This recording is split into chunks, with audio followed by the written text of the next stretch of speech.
Hello. Welcome to our next chapter.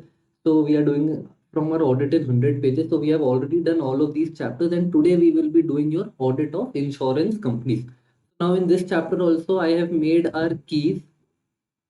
So it is a comparatively bigger chapter, even bigger than audit of banks. So we will try to wrap up early. And the keys, all the keys in this chapter will be related to electronics. So everything related to phones, laptops, etc. All your keys, all your mnemonics will be related to your electronics. Okay, so this I'll be uploading on the Telegram channel also. So link is in the description. And let's start with our chapter. So audit of insurance companies. Great. So your audit of insurance companies, this is approximately 66 pages in your ISI module, which I have summarized in about 8 to 9 pages. So first of all, your insurance contracts are of two types. One is your indemnity and second is your benefit. Indemnity means whatever loss you have incurred, they will reimburse you. So reimbursement of actual loss, this is your general insurance business. For example, if you took your insurance for a car, now the car got into an accident, you had to do some repairs to the car. Now whatever repairs you did to the car, that your insurance will give you, because that is your actual loss. Your second is your benefit, that is a lump sum amount. For example, life insurance. When you take a life insurance, you cannot value your life. It is not a reimbursement, but it is a lump sum amount, a predetermined fixed amount. Okay, so your regulator for insurance companies, like your regulator for your banks is your RBI. So your regulator for insurance company is your IRDAI, that is your IRDA. So that means Insurance Regulatory and Development Authority of India. So throughout the chapter, we will be using the word IRDAI. Okay, so now there are two types of insurance, as I told you. One is life insurance and second is general insurance. Life insurance is your benefit and general insurance is your indemnity. Okay, so what are the maturity benefits? So basically there are four types. There are four differentiation. I wrote four. Hmm. So there are your four types of differences, four categories. So first is your maturity benefits. So under life insurance, you get your insurance plus investment, whatever investment amount has been done, as it offers maturity benefits after your specific tenure, after a specific tenure that is already predetermined. Whereas in a general insurance, there is no maturity benefits. Only and only if there is a loss will you get payout if loss is due to unavoidable circumstances. That means that you cannot be due to your own mistake. Okay, next term. For life insurance, it will be fixed or variable, but for general insurance, it will always be fixed. Why it will be variable? Because the policy might state that till the person dies, this policy is applicable. Therefore, the term will become variable.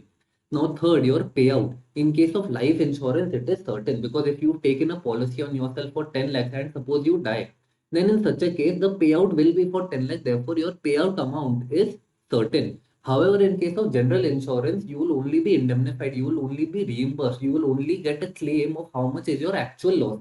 So, therefore, in this case, it is uncertain because the amount you do not know beforehand. And next is purpose, that is, it is multi-purpose. It is also for investment point of view, tax benefit, of course, risk coverage there.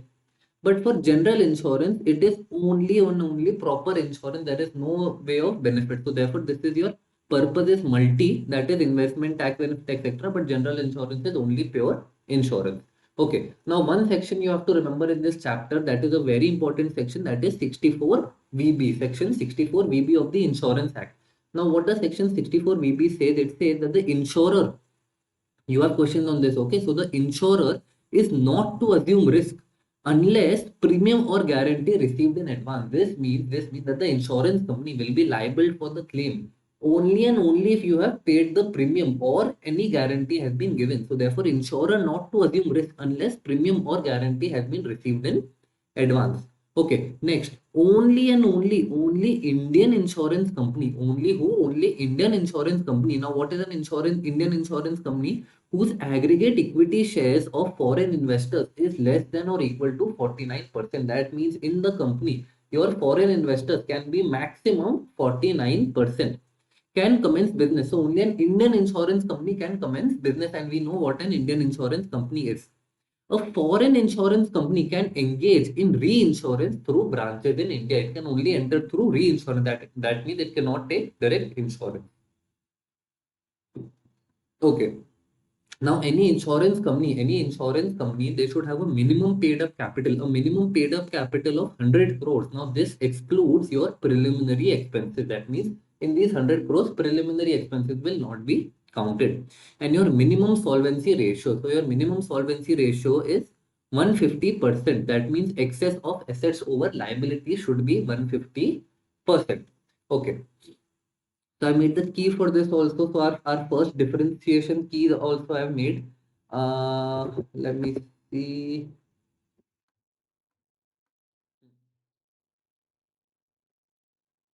Your life versus general insurance, this is your first key. So your difference will be Toshiba produces mobile phone. Toshiba produces mobile phone, that is TPMP. So your term, payout, maturity, benefit and purpose. Term, payout, maturity, benefit and purpose. Term, payout, maturity, benefits and purpose. Term, payout, maturity, benefits and purpose. TPMP, Toshiba produces mobile phone. Okay. Other point, this we already did, that is your minimum. This we will be doing right now. So your notice we've done minimum paid up share capital is 100 crores, minimum solvency ratio is 150%, and foreign investor maximum 49%. Otherwise, it will not be considered as an Indian company. Okay. So this is So now your audit of accounts. Who will audit accounts? The financial statement. What are your financial statement? That is your balance sheet, your profit and loss, your revenue, and receipt and payment account. These are your four things that are included in your financial statements. Which are these? Balance sheet, P&L. Then there is your normal receipt and payment, and there is your revenue account. To be audited every insurer annually. That means every insurer, there is no limit. Every insurer has to get this accounts audited. CA firm which is not the statutory, internal, or concurrent auditor, if a CA firm which is not either of these three, which three? That is your SIC. So that is your statutory, internal, and concurrent auditor of the insurer shall certify that the investment risk management system and processes are in place. That means apart from these three auditors, another fourth auditor just certify that the investment risk management systems are in place. That means everything is being followed. Next, additional reporting requirements under CARO 2020 is exempted for insurance companies. Our insurance company does not have to report under CARO 2020. Okay, now your appointment of statutory auditor. Appointment of statutory auditor in case of a public sector insurance company. If it is a public sector insurance company, in such a case, your appointment will be done by your CAG, that is your CAG. In case of others, it will be at the AGM, that is your annual general meeting, and auditor can audit maximum three insurance companies, not more than two general or two life. That means any auditor, he can maximum audit only three insurance company, out of which it cannot be that all three are life or all three are general. No, maximum two life or maximum two general. Okay. Mandatory joint audit for insurance companies. So insurance companies have to have at least minimum two auditors. Therefore, it is mandatory joint audit. No one person can audit an insurance company. No one auditor can audit an insurance company. Next, then is your direction of CAG. So direction of CAG, direct manner of audit accounts and give instructions. So it can give directions as to how the audit shall be done. It can conduct supplementary or conduct test audit of accounts. So conduct supplementary or test audit of accounts. May require additional information under section 143(5) or subsection 6. So under section 143(5) or 6 of the Companies Act 2013. And last is your statutory auditor to submit copy of report to CAG. So the stat auditor will submit the report to CAG, who has the right to comment or supplement the audit report. So remember, supplement is in point 4 also, and supplement is in point 2 also. Okay. Then next, auditing in an information technological environment.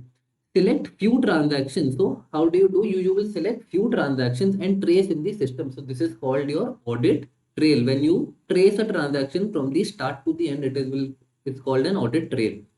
If satisfied with the design, if you are happy, if you are satisfied with whatever design they have made and operation of your IT system, you may limit checking of transactions if inbuilt controls are in place. So if you are satisfied, you may limit your checking. Obtain written representation from management about changes in your IT system during the year. So you have to obtain written representation from the management if there have been ever any changes in the IT system that you are using. And last in this part is your tax audit. So tax audit is section 44AB. So it is compulsory for every insurance company to get their accounts audited. Tax auditor appointed by your BOD chairman or MD if authorized. That means who is the person who will appoint this? It is your board of directors, your chairman or your managing director if they are authorized. And last is your report. So report will be done in form 3CB and particulars will be in form 3CD. So 3CB and 3CD. Okay. So let's see from a mnemonic sheet also. Appointment of auditor we did. Public sector is your CAG and for others it is your annual general meeting. Now your direction of CAG. Direction of CAG is basically, if you remember, we did 4 parts where I told you in two parts there is supplementary. So your key is Siri. So you know Apple's assistant is called Siri. So that is your supplementary or test audit. Supplementary or test audit. You can give directions to Siri. Therefore, directions of CAG is Siri. So supplementary or test audit, I for instructions plus also tell the manner of audit. R for right to comment or supplement your audit report, and your last I is any additional information. Additional information under which section? 143, 5 and 6. So 143, 5 and 6 is your Siri. Okay. Then we did auditing in your IT environment. So that is your IWA. So inbuilt control, written representation from management for any changes in your IT system, and your first point, if you remember, that is your audit trail, that is tracing a transaction. So it is your I want Apple. Apple is your iPhone company, so it is I want Apple. Then we did your tax audit. Tax audit is compulsory for insurance company, section 44AB. Then auditor will be appointed by your BOD chairman or MD and report will be in form 3CB and details will be in form 3CD. Okay.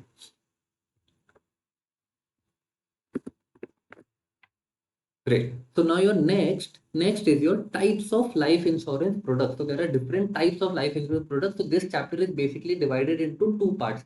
First, we will be doing everything related to life insurance. Next, we will be doing everything related to general insurance. So first, we are doing life insurance. So in this, there are basically 1, 2, 3, 4, 5, 6, 7, 8, 9. 9 types of life insurance products. Okay. So your first is your money back plan. In money back plan, what happens? Periodic payments during the term till policy holder is alive. Remember, your life insurance will be applicable only and only till the time your policy holder is alive.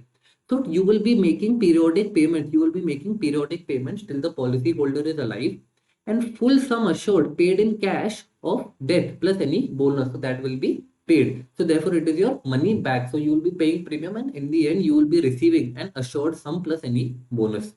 Okay, next is your endowment. Endowment is, it is only for a specified period. That means they will already say that, boss, this is only for 5 years, this is only for 10 years, this is only for 20 years. Your period is fixed. In case of endowment, your period is fixed. And over here also assured plus bonus. So remember, in money back plan and your endowment, the only difference is over here it is still policy holder is alive. That means your period is your variable over here. However, in case of endowment, your period is specific. The payment is still the same in both. That is your assured sum plus bonus, assured sum plus bonus. Okay, so please be careful in understanding. Next is your term. Term is a pure income replacement. It is again for your specified period. Of course, it says term, it is for your specified period, and benefits will be paid only and only if the death is within the policy period. That means, for example, if you took the policy for 10 years and you died after 12 years, you will not get any money, because benefits are paid only and only if the death is within the policy period. That means if you took it for 10 years, only and only if you die within 10 years will you get this amount. Next is your unit linked insurance plan, that is your ULIP. So value of policy changes as per underlying investment assets. So the premium that you pay them, they invested somewhere. Now since they invested somewhere, the market value will keep changing. Therefore, the value of policy also keeps changing. And premium is used to purchase units. Premium that you pay to them is used to purchase your ULIP. Okay, next is your group insurance. So it covers a group of people. So all your organizations. Now you must be articles, but once you start your job, you will have to pay. You will have to pay some insurance. So what happens? Companies take a insurance for a group of people. That means you, your family, and so many other employees. So therefore, that is your group insurance. Other is a miscellaneous one. Then next is your pension or retirement plan. Pension or retirement plan is premium paid till retirement. So till the time you retire, premium will be paid. You have to pay the premium because you are earning. So till the time you retire, you will be paying premium. The option to commute or annuity. So when once this policy matures, you have two ways. Either you can commute or you can annuity. That means you can either receive the whole sum at once, or you can break the amount and receive it when you need it later. So this gives you income protection plus life cover. So income protection is because after retirement you do not earn. Therefore, this is pension or your retirement plan. Next is your annuity. Annuity, insurer receives payment till fixed date. So one date will be fixed. One date will be fixed not for the policy but for the insurance amount, for the premium amount, that till what date you will be paying the premium. So insurer receives payment till the fixed date, post which insurer makes regular payments. So that means till some point of time I will be paying them premium, and after this point of time they will be paying me money. Why? So that I can survive, I can make a living, because maybe I will stop earning. So post which insurer makes regular payments. So at till one date I will pay, after this date you will pay. Okay, next is your whole life insurance product. Provides cover throughout the life. It covers throughout the life. Assured sum paid to policyholder family in case of death. Of course, if you have died, how can they pay you? So they will be paying your family. That is your whole life insurance product. This covers throughout life. Therefore, it says your whole life policy. Okay, now let's see what key we've made to learn this. Okay. So your types of life insurance products. Types of life insurance product we did. So that is your we put Google Maps on Android. So WEPUTGMOA. Okay, we put Google Maps on Android. We put Google Maps on Android. That is your types of life insurance products. Your life, my life depends on Google Maps. I don't remember directions. So types of life insurance products, life depends on what? Google Maps. So therefore we put Google Maps on Android. We put Google Maps on Android. Okay. Now W, your W stands for whole life insurance products. E stands for endowment. P stands for pension or retirement plan. U stands for your ULIP. T stands for term. Then your GMOA. G stands for group insurance. M stands for money back. O stands for others, and A stands for annuity. So when you are writing the answer, if by chance they ask you your types, please make sure you write others in the end. This others I put over here only so that you can remember. We put Google Maps on Android. We put Google Maps on Android. So this was your types of life insurance products. Now next is your accounting principles for preparation of financial statements. Remember, we are still in life insurance. So what are the accounting principles? So first is your claims. Second is your accounting standards. Third is value of investment determining procedure. Okay, so let's see claims. Cost shall comprise of policy benefits and claim specific settlement cost. That means anything in claims, it should only have anything, all costs related to claim settlement. Okay, next is your accounting standards. So accounting standards issued by ICI except your AS3. Which one is your AS3? I know you do not remember that. Therefore, I've written your cash flow statement. So direct method to be followed. So if you remember under cash flow statement, there are two ways. Either there is direct or indirect, and we usually follow the indirect method. So over here, therefore, direct method has to be followed, and AS17. So AS17 is segment reporting, if you remember. So some limits have been given: assets, turnover, revenue, etc., etc. So it is instead of those limits, it is applicable to all insurers irrespective of turnover. Irrespective of turnover, segment reporting will be applicable to all. So you have to remember your accounting standards. All accounting standards are applicable except your AS3 and your AS17. AS3 is your cash flow and AS17 is your operating segment. So we've done claims, we've done accounting standard. Next is value of investment determining procedure. Value of investment determining procedure. That means what is the procedure you follow.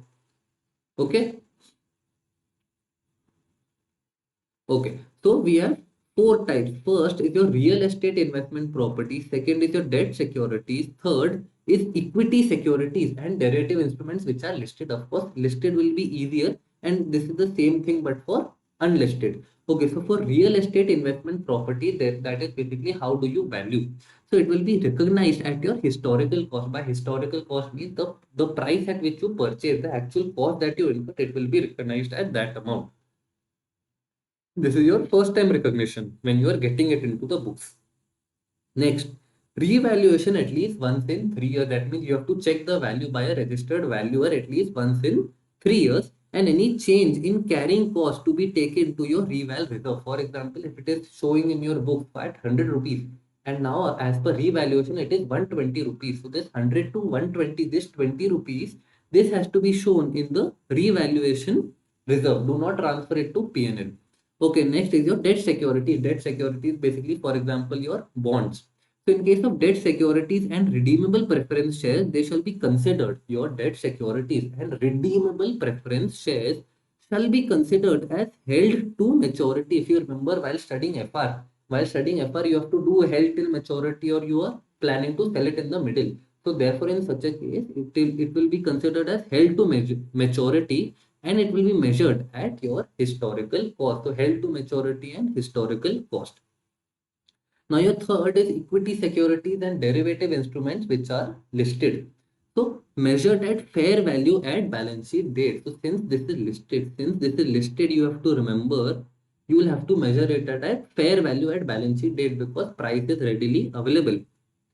Fair value is the lowest of last quoted closing price. Okay. Insurer to assess on each balance sheet date for impairment. Any unrealized gains or losses should be taken to equity under the head fair value change account. Okay, so this will be going to fair value change account. Any unrealized or gain loss, that will be going to fair value change account, because at every balance sheet date you are valuing it at fair value. Okay, next is your equity securities and derivatives which are unlisted. So over here, if you remember, over here it is measured at fair value. Over here it is measured at historical cost. Provision to be made for diminution in value. If in case you think there is any diminution in value, that means your value has fallen from what is shown in the book, you will have to make a provision. Can be reversed later but shall not exceed historical cost. That means, for example, if your historical cost was 100 rupees and then you feel that, boss, this year I feel that this is only worth 80 rupees, so you make a provision for 20 rupees. Now next year it is showing in your book at 80 rupees. Now next year, what if you feel that it is at 120? So what they are saying that, boss, you can only instead of 120 take 130. That means from 80 to 130 there is a 50 rupees increase. So in such a case, they are saying that, boss, you can only reverse this 20 because you have a provision for 20. You can get it till 100, but it cannot exceed your historical cost. That means you cannot show it at 150. It will maximum show at 100. Okay, next, acquisition cost. Expenses in period when occurred. So any acquisition cost, the expenses have to be shown only and only if they have been occurred in this period. Next is your loans. Loans shall be measured at historical cost subject to impairment. Impairment is your India 36.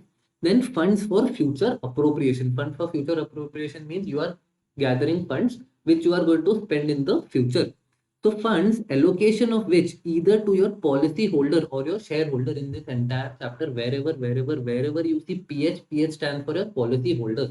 That means all the people who have taken the insurance policy will be your policy holders and your shareholders. Now, why do we have to bifurcate between them? Because if you remember, we also take money from policy holders for investment purpose, and the entire money of the company also we invest somewhere, but that money is of the shareholders. So therefore you have to make sure that your investments of policy holders and shareholders are kept separate. So allocation of which either to your policy holder or shareholder has not been determined by the end of financial year. Next is your linked businesses, that is your ULIP. So separate set of financial instruments for each segregated fund. So if you have to make any separate financial statements, you cannot make only one. Next is your actuarial valuation.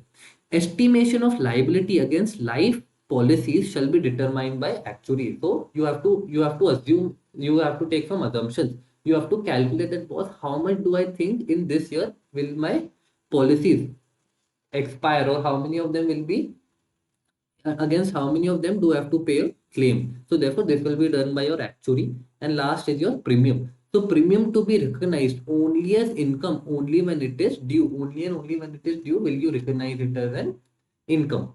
Okay. Wait, if you want read anything, I'm pausing for 1 second. You pause the video. Okay. I'll go to the mnemonic that we made for this. Great.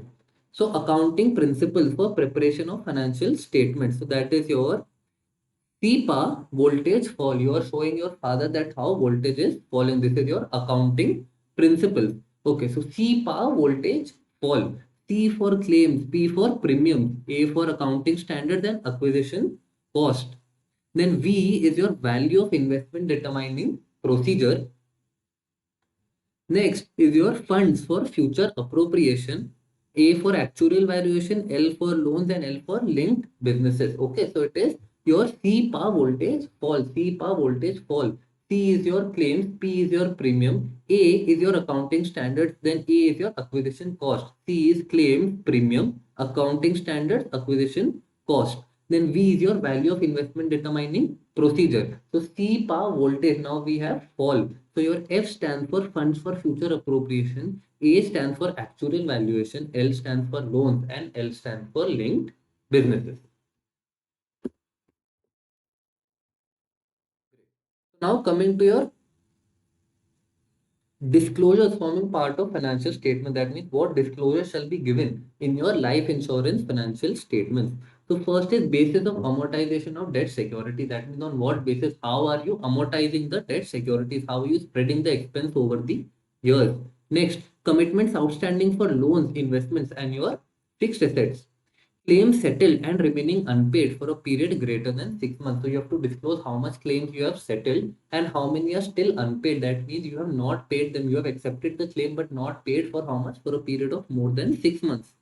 Basis of revaluation of investment property. That means how are you revaluing the investment property? Any encumbrances to asset. That means if they have any charge.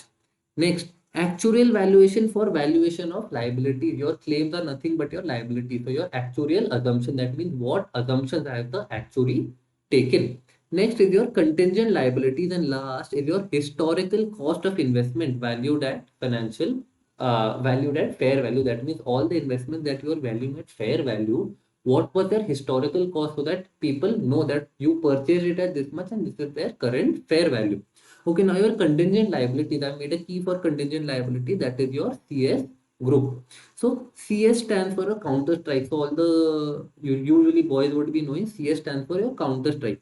So C is claims not acknowledged as debt. That means the person, the policy holder has claimed. They have raised the claim, but we have not accepted the claim because of some conditions. So claims not acknowledged as debt. That means I don't think, the insurer does not think that they owe anybody, anyone. Okay. Statutory demands in dispute. Anything related to statutory demands. That means, for example, the government has demanded us some money, but we do not think that it is right, so it is in dispute. Next, guarantees given on behalf of the company. Okay, so guarantees given on behalf of the company. R is your reinsurance obligation. The reinsurance is basically if I have insured something and I think that the risk is too much, so I reinsure myself with another person. So that is your reinsurance. O is of course your others. Remember, others is in the end. Okay, they always write others in the end. U is your underwriting commitments outstanding, and P is your partly paid investment. So under contingent liability, it is CS group. C stands for claims not acknowledged as debt. Then L is your S stands for statutory demands in dispute. C stands for your claims not acknowledged as debt. S stands for statutory demands in dispute. CS is done. Now it is group. G stands for guarantees given on behalf of the company. R stands for reinsurance. O stands for others. U stands for underwriting. And your P stands for partly paid up investments. Okay, so these are your disclosures. Next is your additional points to be disclosed. Additional points to be disclosed is first, segregation into performing and non-performing investments for the purpose of income recognition. Okay, because your performing assets have a different income recognition criteria, and your non-performing assets have a different income recognition criteria. Okay, next is summary of financial statements for the last 5 years. Remember these points, these will come later in the chapter again when we will be doing general insurance. Now, right now we are doing life insurance. So summary of financial statements for the last 5 years. Encumbered assets to the extent required to be deposited under local laws. If you have to deposit any of your assets because of some law, so you have to disclose this. percentage of business sector wise. So percentage of business sector wise, that means your life insurance, general, marine, what example, etc., etc. You have to give them sector wise. Investments made due to statutory requirements. Investments made due to statutory requirement, the amount, nature, and security. That means due to any statutory, due to any legal law or something, you have to make an investment somewhere. So you have to give how much amount for what nature and what security you have purchased. Next is your basis of allocation of investment and income between your policy holders and your shareholders. If you remember, I told you your investment is being done for two purposes. One is the money that you receive from your policy holders, and second is of the money of the company, that is your shareholders. So therefore, you have to properly bifurcate the amount of investment and the amount of income that is for policy holders and that is for shareholders. And last is your accounting ratio. So all accounting ratio you will have to disclose your current ratio, quick asset ratio, etc., etc. All of that you have to disclose. Great. So let's see what key we've made for this. So disclosures forming part of financial statement. Disclosures forming part of financial statements. Okay. So we just a second. I skipped a page. Yeah. I went to general insurance. So we are doing disclosures forming part of financial statements. We are doing life insurance. So that is your reach digital camera cost. Reach digital camera cost. Reach DCC. R is your basis of revaluation. Basis of revaluation of your investment property. E stands for encumbrances to assets. A stands for your actuarial assumptions for valuation of liability. What actuarial assumptions have been taken. C stands for your contingent liabilities. If you remember, in contingent liabilities, we did another key, that is your CS group. Okay. Then H is historical cost of investments valued at fair value. So we did reach. R is your revaluation of investment property. E is encumbered assets. A is your actuarial process. Then your C is your contingent liabilities. H is historical cost of investments valued at fair value. So this is your disclosures forming part of financial statements, life insurance, reach, digital camera cost, reach, DCC, reach, DCC. Okay, so we've done reach. Now we are doing D, that is debt security. That is what is the basis of amortization. C is commitments outstanding for loans, and C is your claim settled and remaining unpaid for a period of greater than 6 months. That is how much claims you have settled and how much is still unpaid more than 6 months. So we did this on the left side. Then on the right side, what did we do? We did additional information to be disclosed in your life insurance. So that is your electronic pass is available. E-pass is available. E-pass IA. E-pass IA. E is encumbered assets. P is percentage of business sector wise. A is allocation of investment and income between your policy holder and your shareholder. S is segregation into performing and non-performing investments. S is your summary. S is your summary of last 5 years. So we did E, we did pass, and now we are done IA. So IA is investments made due to statutory requirement, due to statutory law, any regulation, you have to make an investment, and accounting ratios. All of this are the additional information that has to be disclosed. Okay. Great. Next is your general instructions for preparation of financial statements. Remember, we are still in life insurance. So corresponding amounts of preceding financial year, that means when you are making the balance sheet of the current year, for example, in the current year, your fixed assets are rupees 100. You also have to give them a figure that was last year was suppose 80. So you also have to make another column and show last year's figure. Therefore, it is called corresponding amounts for preceding financial year. For all items in your balance sheet, your revenue, your P&L, etc. shall be given. Next, figures in financial statement. Figures in your financial statement shall be rounded off to nearest thousand. So your paid up share capital is minimum 100 crores. You think anything less than 1000 is material? No. So therefore, you have to round it off to the nearest 1000. Okay. So for example, if your figure is 10,200, the figure will become 10,000. For example, if your figure is 10,900, the figure will become 11,000. Next, interest, dividend, etc. should be stated at your gross amount. What do you mean by gross amount? For example, if you earned an interest of 100 rupees, but in your bank only 90 rupees came. Why? Because 10% TDS was deducted. So you have to show it at gross amount. That is, you do not have to show 90. That is your net amount. That is after deduction of tax. You have to show gross amount. So interest, dividend, etc. should be stated at gross amount. That is, add back any TDS that has been deducted, any tax that has been deducted, you have to add that back. So it has to be shown at gross amount. Next, Make provision for damages under lawsuit where award may go against the insurer. Award means the order or whatever the court decides. So make provision for damages under lawsuits. Any cases, cases that are going against you, you have to make a provision where you feel that maybe I will lose this case. Next, extent of risk reinsured and retained shall be separately disclosed. That means how much risk you are carrying with you and how much you have already reinsured with someone, that has to be disclosed. And last is debit balance of P&L. Debit balance of P&L, that means your loss shall be subtracted from your uncommitted reserve. Uncommitted reserve means these reserves which are not used anywhere else. These are uncommitted reserves. Okay, next is your contents of management report. So there is a management report. So what are the contents of the management report? So basically there are 3 plus 3. So there are 3 confirmations and 3 certifications. 3 confirmations and 3 certifications. So confirmation that validity of registration granted by authority. So IRDA gives you a registration. So that means the registration that you have, it shall be valid. So these are, you have to confirm. Then next is shareholding pattern is in accordance with the statutory requirement. If the statutory requirements say that 50% or say suppose 75% of your share shall be with promoters, so you have to check whether that has been complied or not. And last is solvency margins have been maintained. If you remember your solvency margin we did at the start of the chapter, that is your 150%. So whether 150% solvency margin has been maintained or not. So basically there are 3 confirmations. Try, I have put these images so that you are so that it is easy to remember. That first is your registration certificate. Second, if you remember, we made 3 people, that is your shares. And third is a person with standing pockets outside, that is your solvency margin. So these are your 3 confirmations. Then we have 3 certifications. 3 certifications. What are the 3 certifications?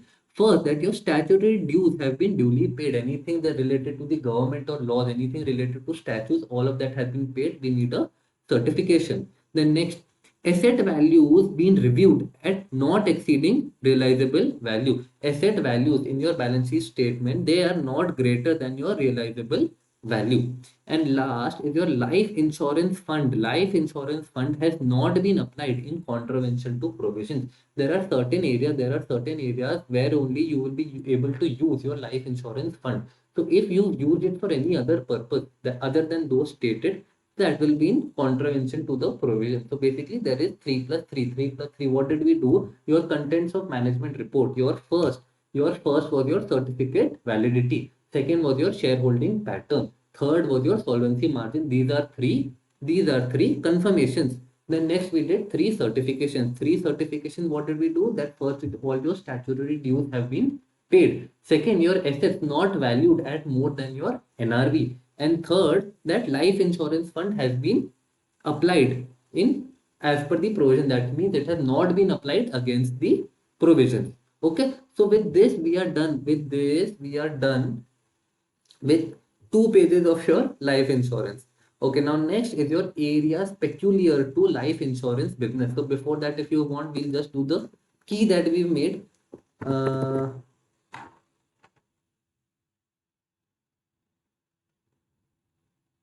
so this also we did CS group that I told you over here.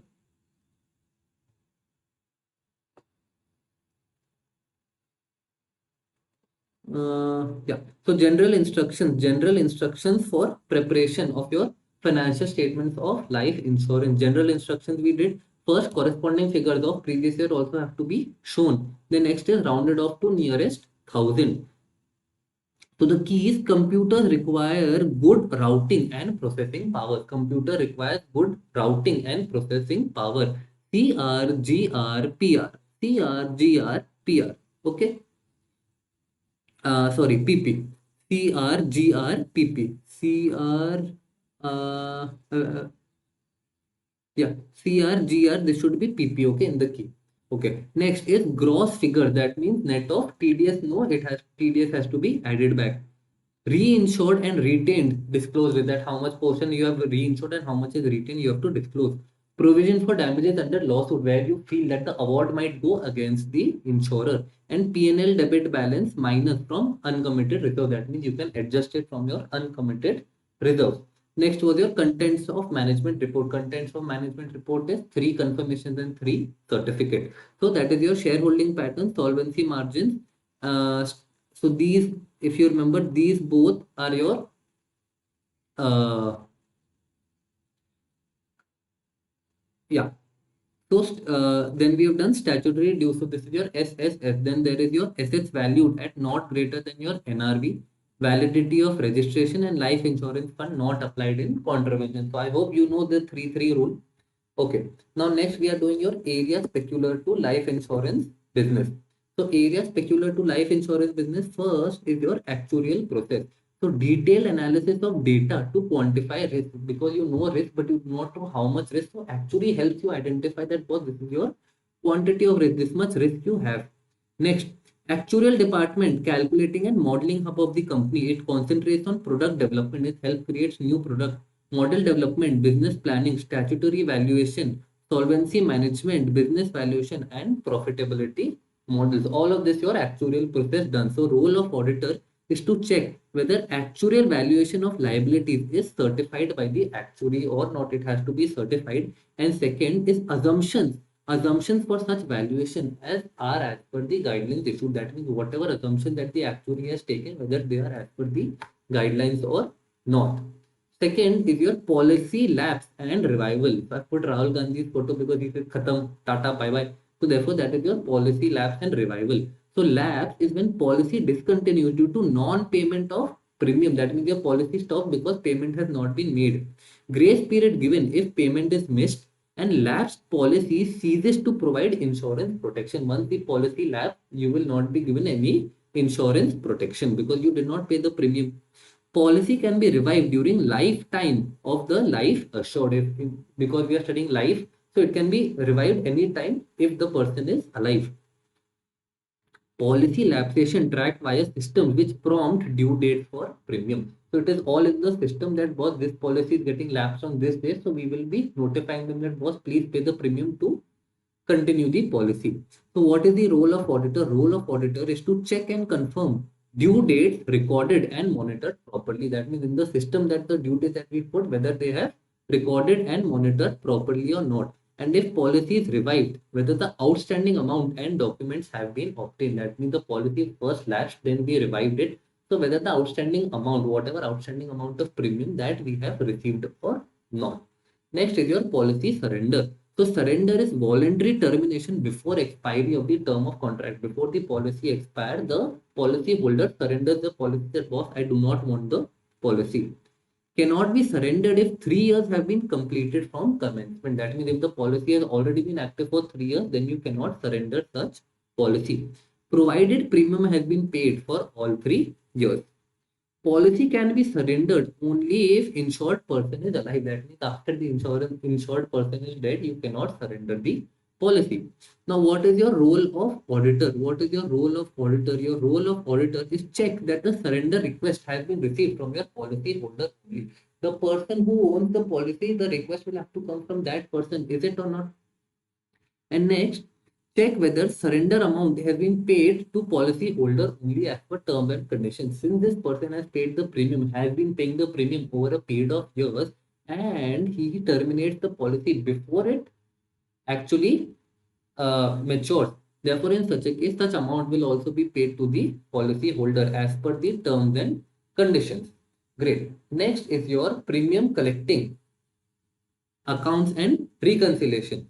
So new business premium, that is your new policy, recognized on realization of premium. That is, it will be recognized as income only and only once you receive the premium. Renewal income, old policy recognized on realization or when due. That means when the premium has actually been received or when it is due, that time it will be recognized as income, whichever is earlier. Realization or due, whichever is earlier. This is in case of policy that already exists. That means these are your old policies. However, for new policies, it is only recognized when your premium has actually been received. Okay. So there is your collection of premium. So in case of collection of premium, so these are separate areas within premium, and what all you will check is in this column. So it is credited to separate bank account, no withdrawal for general expenditure. It is only for a specified purpose. You cannot withdraw for your daily operations. Mechanism to ensure all collections are deposited in bank timely. You have to check whether this mechanism exists or not. There should be a daily repo for amount collected versus entered in system. That means how much amount you have collected in your bank versus what entries are shown in the system. Next is your calculation of premium. So accounting system calculates amount and due date correctly. This has to be checked. And next, if your system is able to calculate all types of premium modes correctly, that means if you have received premium from different modes, whether the system is being able to identify if you received any advance premium, whether the system is able to bifurcate that for this amount I have received in advance, it is not against right now the policy, it is not my income for now. Next is your recognition of income. Premium recognized on basis of issued policies and not underwriting dates. Inbuilt mechanism in system that all premium is collected correctly, allocated in various components of the policy. If the policy says that 70% is investment and 30% is risk, so 70% of that amount should actually be invested. So therefore, it should be allocated properly. Mechanism to conduct daily reconciliation, proper reconciliation should be done, and this should be done daily. Accounting of advance premium, as I was telling you, whether system has capability to identify regular and advance premium. That means any premium that has been received before the due date. Whether advance premium is applied toward the contract when premium due. So when the premium due, this amount that the policyholder has actually paid, this should automatically be adjusted.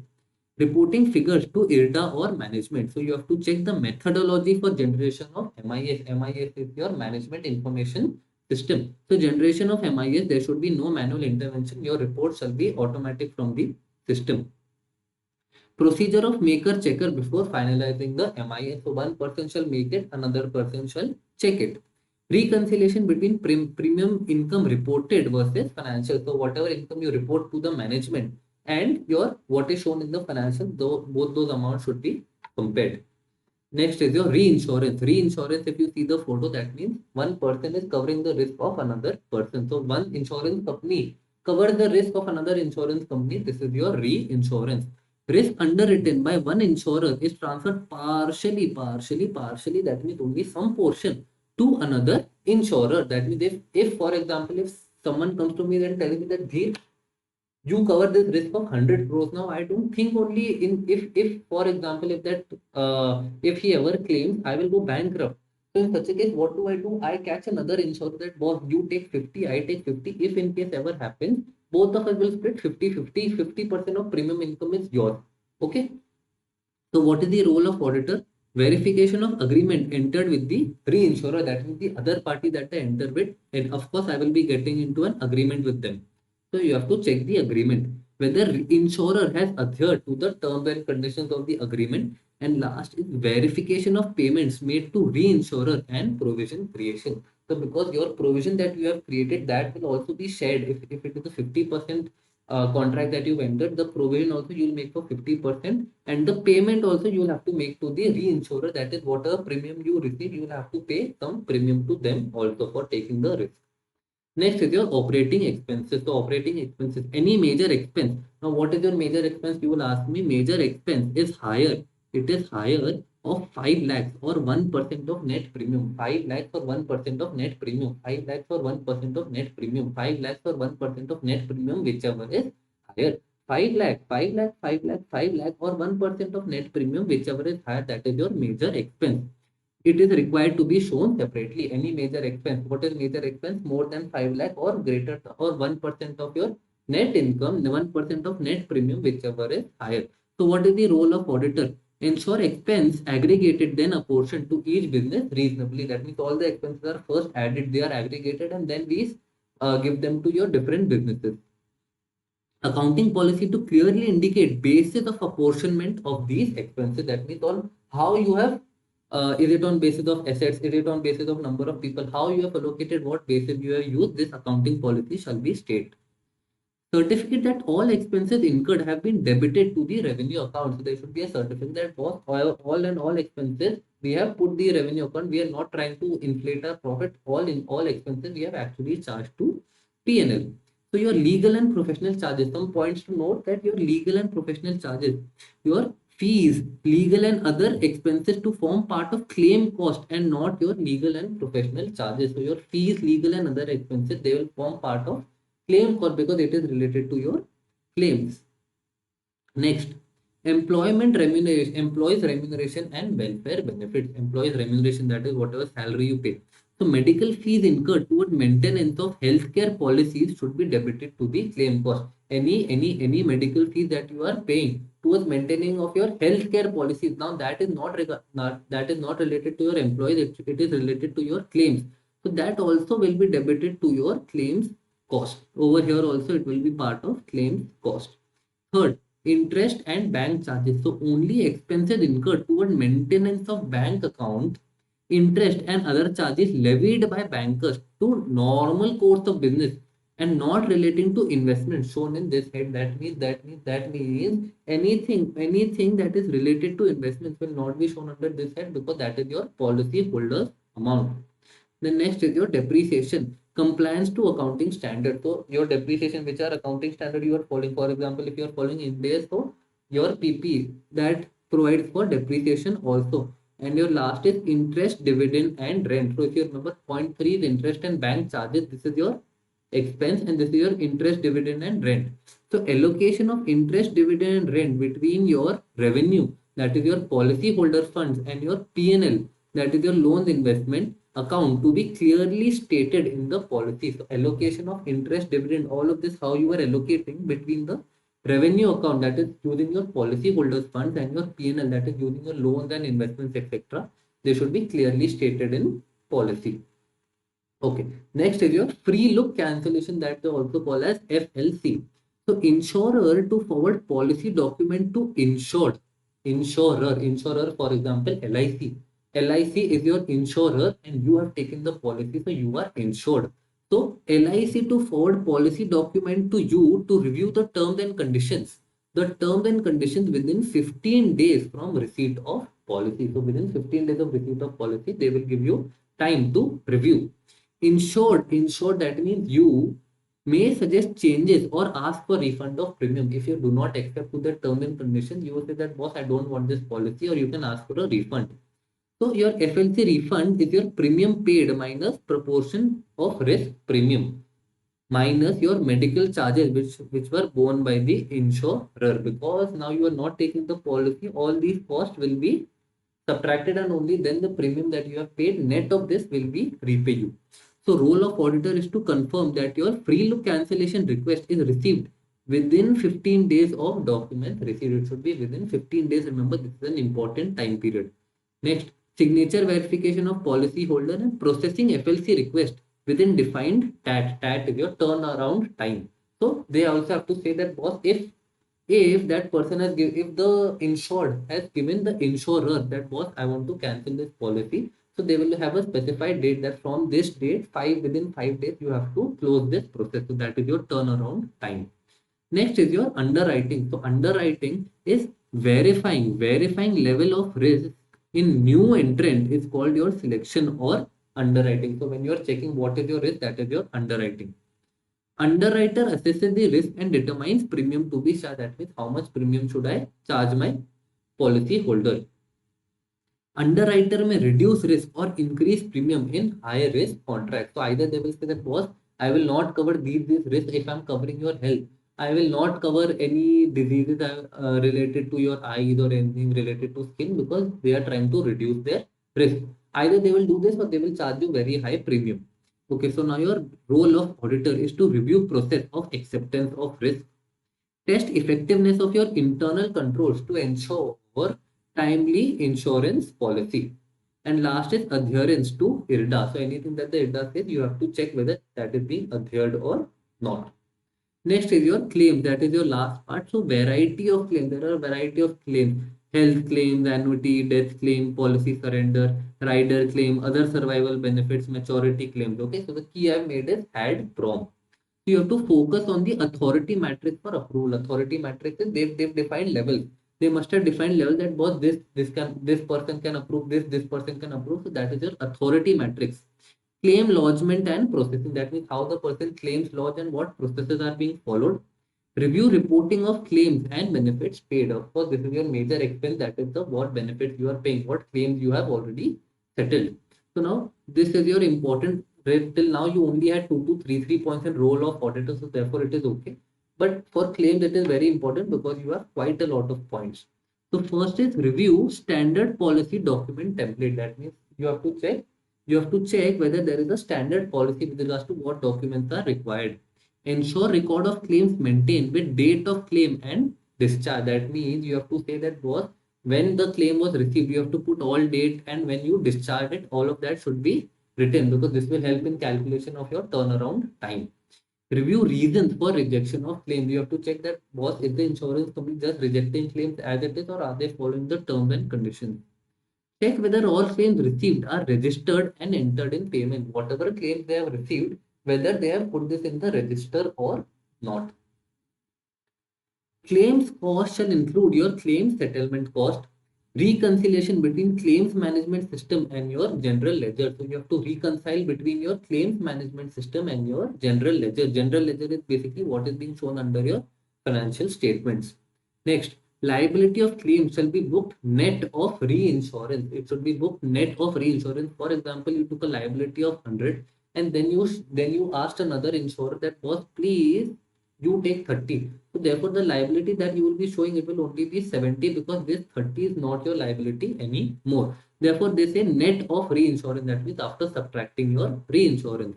Next, appropriate provisioning for all claims intimated but not paid. Claims intimated but not paid. That means the policyholder has intimated that what this is the claim, but we have not paid them. So therefore, I should make a provision for that. And next is system to collect KYC documents. KYC documents is your know your customer. That means, for example, that might include your bank statement, your Aadhaar card, your PAN card, your proof of residence. So all of this is your KYC documents. Issues intimated to policy holder within 15 days. If there are any issues in your KYC documents, you have to intimate it to the policy holder within 15 days. Try to remember where else did we study 15 days. We did it in free look cancellation. So that is also your 15 days. Okay. So now your uh, hmm. So we have done areas peculiar to life insurance business. So we did free look cancellation, that is your 15. Then we did policy surrender, we did reinsurance, we did operating expense, that is separate items were listed. Actual process we did areas of auditor were 2 if you remember. Policy lapse and revival, premium collecting, accounting and reconciliation, claims and underwriting. So the key to learn this one is Facebook Pro App Customer Unit. Facebook Pro App Customer Unit. F Pro App CU. F Pro App CU. F Pro App CU. F Pro App CU. That is areas peculiar to life insurance business is F Pro App CU. F Pro App CU. Okay. Next, we also did accounting principles for preparation of financial statements. So this we will be doing right now. So let's get back to our so we've done this. Yeah. So now we are doing general insurance. Till now we were only doing life insurance. Now we are coming to the part of general insurance. So under general insurance is accounting principle for preparation of financial statements. If you remember, this was under life insurance also. So first is your premium. Recognize over contract period of risk. Advance and unearned premium to be shown under current liabilities separately because this is your premium received in advance. Next is your accounting standards. Over here also same 3 except 3, 13 and 17. Over there what did we do? We only did 3 and 17. Over here there is 13 as well. Next is your claims. So liability for outstanding claims. Liability for outstanding claims to include your two things, that is future payment for unpaid or reported claims, and second is your claims incurred but not paid. Claims incurred but not paid. Claims incurred but not reported. That means you have not reported these claims yet. For contracts exceeding 4 years, actual valuation of claim liability shall be done. So if your contract is for a period of more than 4 years, you will need an actuarial valuation. Then next is your catastrophe reserve. This is a new point. This was not covered above. That is reserves created to meet losses which might arise due to entirely unexpected set of events. Means something crazy happened. So that will be your catastrophe reserve. So anything crazy that happens, it will be your catastrophe reserve. Entirely unexpected set of events. Next is your loans. So measured at historical cost subject to impairment. Impair at least those loans whose interest or installments remains repaid for 6 months. So if this instead of less than 6 months, this should be more than 6 months. If the interest has not been paid for a period of more than 6 months, in such a case, these loans shall be impaired. Okay, next is your acquisition cost. So expenses in period when incurred. This is the point we've done before also. Premium deficiency. Recognized if expected claim plus related expenses is more than your unearned premium. If expected claim plus related expense, that means if you think that your unearned premium, that means over the period of years, over the next few years, you're only about to receive 100, but what might happen that the person might claim for a period of say for an amount of say for example 170. That is your expected claim plus related expenses. So since this is more than this, it is a premium deficiency. That means now to continue this, you are going to receive less amount, but you will have to spend more. You might have to spend more. Procedure to determine value of investment. If you remember this, we've also done before. We did four things: investment property, debt security. Then we did two. One is listed, one is not listed. So these are actively traded and these are not actively traded. Okay. So if you want, you pause the video if you want to read this. I am erasing this so that you can read. I will not be explaining this in more detail. Okay. So any doubt you have, pause this video, read it, and I'm moving forward. Okay. Then your next part is disclosures forming part of your financial statements in your notes to balance sheet. So what disclosures? First is your contingent liability. Then is encumbrances to assets in and outside India. Commitments outstanding, claims less reinsurance paid to claimant. That means claims, for example, if it was for 100, but if you reinsured it for 30, so only 70 rupees you have to show. Therefore, you have to subtract reinsurance. Actuarial assumptions for claim liabilities in case of policies exceeding 4 years. You remember, if it is more than 4 years, you have to get your actuarial valuation. Aging of claims, that means for how much period you have not paid those claims. Premium less reinsurance written off from business. Historical cost of investments valued at fair value. Remember, all these points you should now be able to learn because you have already done these earlier also. Computation of your managerial remuneration. These are disclosures forming part of financial statement. So these are 9, then 10. Value of contract, where purchases, where deliveries are still pending. So that means purchases are done, but you still are yet to receive. And next is sales, where payments are overdue. You have already sold, but you are yet to receive the money. That means one half of the transaction is still pending. So you have to disclose that. Next, basis of amortization of debt securities. Remember, we have done this before. Fair value of investment property and the basis. Claims settled and remaining outstanding for a period greater than 6 months on the balance sheet date. Following information shall also be disclosed. Investments made cause of any statutory requirement. This we've done. Second, segregation into performing and non-performing investment for revenue recognition criteria. We've done. Percentage of business sector wise. This we've done. Summary of financial statements for last 5 years. This we've already done. Accounting ratio. This we've done. Basis of allocation of interest, dividend, rent between revenue account and your P&L. This is why, because your policy holder and your shareholder fund. This is also done. And unclaimed amounts to policy holders along with aging. This is a new point, so you have to remember this point. Unclaimed amounts to policy holder along with the aging. That means for how much time the policy holder has not claimed. That means we have accepted, but the policy holder has not claimed the amount. Okay. So I will not be getting into the keys because this is getting into a very long lecture. So these keys I will upload on Telegram also, and let's move forward. Now we are doing audit of account, general insurance business. What areas? So over here also it is your premium. So what areas you have to check? Internal control for collection and recording of premium. That is, what are the internal controls for collecting and recording of premium? Understand data flow between systems, how systems communicate with each other. A certain all cover note for motor business have been serially numbered. So they should be serially numbered.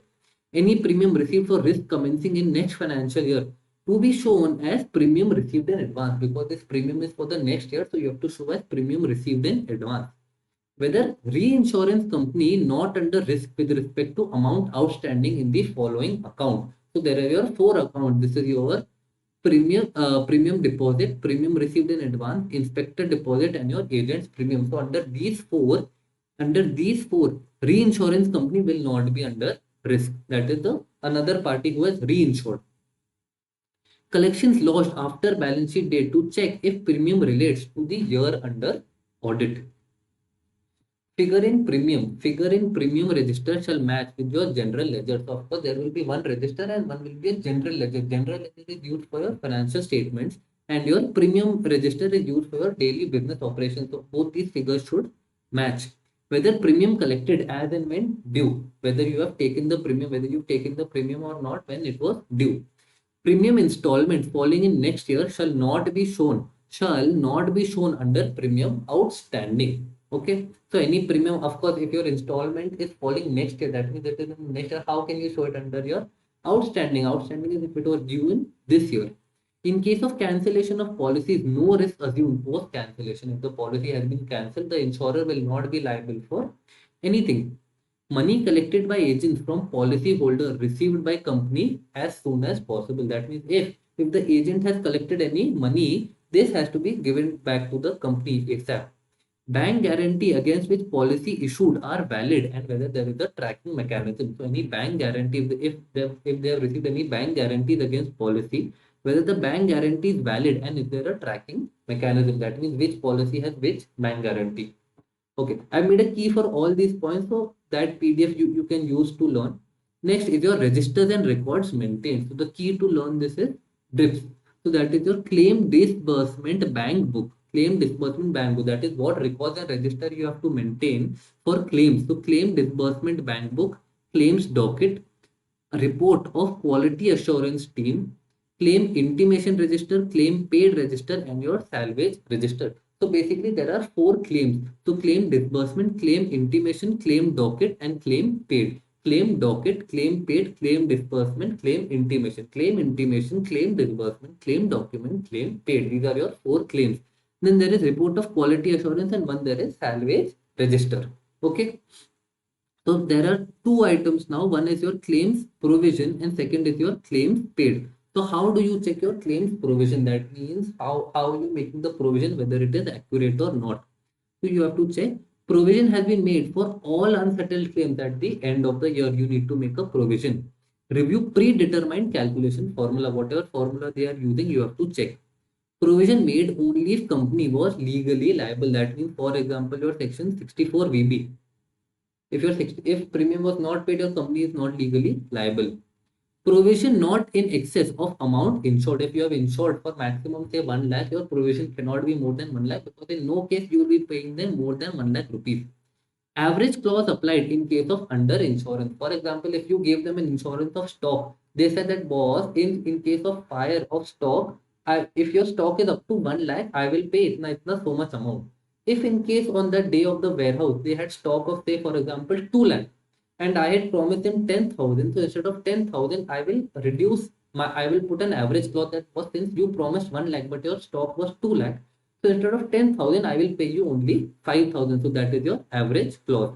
Next, made provision only for own share in case of co-insurance. So if two or three insurers are assuming the liability, that means it is co-insured. In such a case, you will make provision for only how much percentage is yours. Provision made as per legal advisor's view. Provided net of estimated salvage. That means, for example, if you insured his factory for 10 crores and his factory is burnt. So now whatever amount, if by selling the burnt items also, if you are able to recover 1 crore, you will make a provision only for 9 crore. That is net of salvage.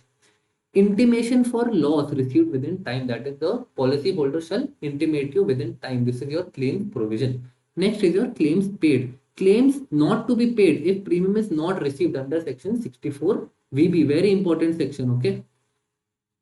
Claim payment sanctioned by authorities. Proper authority, proper people have been authorized for it. Salvage recovered has been duly accounted for. Salvage is basically whatever is left in the end. Deposits with courts for matter under litigation not treated as claims. For example, because at times what has to happen, so your court says that boss, you have to deposit 25% of what that person is claiming or 50%. So in such a case, you have to deposit it with the court just as security. So therefore, in such a case, this deposit is not to be treated as your claims paid. Payment against claims partially settled have been duly vouched. Any claim that you have partially paid, at least you have shown that as you have paid that much amount. Unqualified discharge note received from claimant in case of final settlement. So if you give the claimant, that means the person who is claiming the money, that is your policy holder, if you give them the amount, if you give them the entire amount, so in such a case unqualified discharge note shall be received. Claims figure communicated by division head office of head to head office reconcile with your trial balance. So whatever claim figure that is given by the division to the head office, that should be reconciled with the TB. Next, payment made within 30 days of receiving last document, else you have to pay interest. So whatever documents you requested, if the policy holder has given you, you have to pay this within 30 days. So till now you have to remember 15 days, that is your free look cancellation, and over here it is 30 days, that is payment has to be made within 30 days of receiving your last document. Next is your brokerage. You have to check that commission is paid. Commission is paid. Now there are three criteria within the limits that are specified by IRDAI as per the agreed rate that you have entered into contract, and the agent who solicited business, that is the agent who got business, only and only to them your commission shall be paid. So this is actually your 3 points. These are actually 3 points. You can write them as 3 points separately. For easier for you to learn this, I put it as this.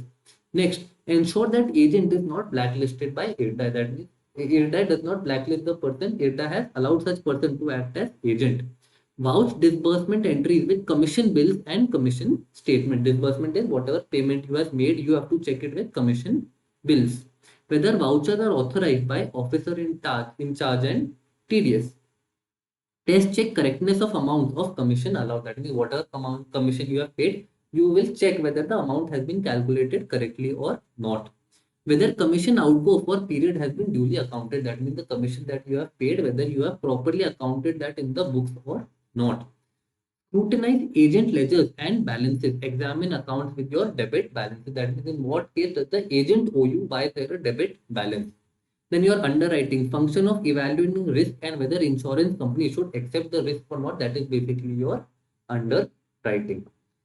Then we have your operating expenses over here also. Your operating expenses are classified under 13 heads. Any major expense to be shown separately. 5 lakhs or 1% of net premium, whichever is higher. 5 lakhs or 1% of net premium, whichever is higher. I hope you remember this. We did this in life insurance as well. Expense first aggregated, then apportioned. This also we did. Then these are also all same. Legal professional charges, employees, interest, depreciation, your advertisement. This is a new point over here. And interest, dividend, and rent. Okay, so if you have to remember that this is a new point under your general insurance. Okay, next is your investments. You have to check verify investment scripts at close of business on balance sheet date. Securities held by company on behalf of others not to be shown here. So that means these securities do not belong to the company, it belongs to someone else. So in such a case, it should not be shown under investment because this is not your asset. Examine records maintained by branch office and written confirmation from your branch auditors that investments have been physically verified, because this is consolidated with the head office. Investments held by any other person on behalf of company obtain certificate. So what did we do? In your second point, if you remember, we were holding investments on behalf of someone else. In your fourth point, not your fourth point, fourth point. In your fourth point, your investments are held by someone else. So you need a certificate for this because this will be showing in your balance sheet. Securities lodged on transfer are received back within reasonable time. Disclosure if investments are pledged or hypothecated against borrowing. So if any investment, if you've taken any borrowing and if you've given your investments as collateral, so that disclosure shall be required. Whether portfolio consists of any securities whose maturity date have already expired. If income on any security is long overdue, whether provision is required. Do you have to make a provision that maybe you will not receive this income? Then next is your method of accounting and valuation followed by your insurance policy. That means what accounting process, what method are they following, that also has to be checked. Appropriateness of accounting policies followed. Proper system for recording and maintenance of your TDS certificates and investments are bifurcated between your shareholder and policy holder. Okay, this is a very important point. This is throughout the chapter. Next, cash and bank. So physically verify cash balance, checks in hand, stamp duty balance with your postal department. Check dates on check to ensure that they belong to the correct accounting period. Test check your bank transaction. That means check certain transactions. Check your bank reco statement. Verify subsequent realization of items appearing in your reconciliation. That means any reconciliation item, there were some discrepancies if later, if subsequently they have been realized. Next, obtain confirmation for bank balances, that is any operative and inoperative. Physically verify your term deposit receipts issued by bankers. Okay, great. So next is your provision for taxation. So I will not get into a lot of that because these are basically just simply writing. I have also given the mnemonic. So pause the video and try reading this. So that is your provision for tax. Then next is your unexpired risk reserve. So in your unexpired risk reserve, basically there are two methods. That is your method 1 and method 2. So you calculate risk remaining days and risk expired days, and you bifurcate it in that ratio, because at the balance sheet date it might be possible that your policy is applicable for example, it's spread over 2 different years. So now how do you calculate, how do you bifurcate? So that is on basis of number of days, or you clearly you just do 50% is this year, 50% is your unexpired, that is your next year. And in income tax you get a deduction of 50% of net premium if it is fire and miscellaneous business, and 100% of net premium for your marine business. Okay, now under reinsurance, basically there are your types of reinsurance contracts are two. First is your facultative reinsurance and second is your treaty reinsurance. Now your treaty reinsurance is again bifurcated into two. That is your proportional treaty and your non-proportional treaty. And your proportional treaty is also bifurcated into four parts, and your non-proportional treaty is bifurcated into two parts. Okay, so I am pausing the video. If there is nothing that you will not be able to understand over here, so I'm pausing the I'm cleaning the screen so that you can pause the video and read with regards to whatever has to be covered. Okay, this was facultative. Now I'm pausing for treaty reinsurance. Okay, read it. Great. Next is your reinsurance. Reinsurance is basically when one insurer reinsures his risk with another person. So there is reinsurance inward and reinsurance outward. That means, for example, if any other person, if I have asked any other person to reinsure risk, or if any other person has asked me to reinsure his risk, therefore this is reinsurance inward and reinsurance outward. Co-insurance, when multiple people, when multiple insurers come into a contract, they come together to insure something. So when the insured chooses to have more than one insurer for the same risk. Okay. So I'll pause the video so that you can read it. Okay. Reinsurance. Then is your co-insurance and your solvency margin. Okay, so this is another section that you have to remember, section 64 VA with regards to your solvency margin. Okay, and last is your trade credit insurance. So under trade credit insurance, it is basically, for example, it is between a debtor and a supplier. So in such a case, if I feel that the person to whom I have supplied the goods on credit, he might not pay, so I take an insurance for this. That is your trade credit insurance. If I have sold it on credit and I feel that he might not pay, so I will take an insurance. So there are certain criteria over here. Okay, PH stands for your policy holder. There are certain criteria under which only and only then will the insurance be accepted. Okay, pause the video and read it. There is nothing complicated.